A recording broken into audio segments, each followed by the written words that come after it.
ଜଙ୍ଗଲରେ ଗଲାବେଳେ କ'ଣ ଧରିଥିଲା?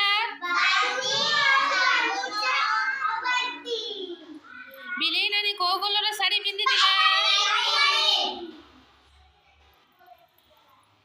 ସେ ପାଣିରେ କାହାକୁ ଦେଖିଲା?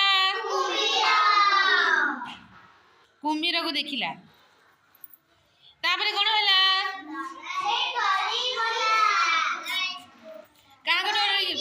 କାହାକୁ ଡରିକି ପଳେଇଲା?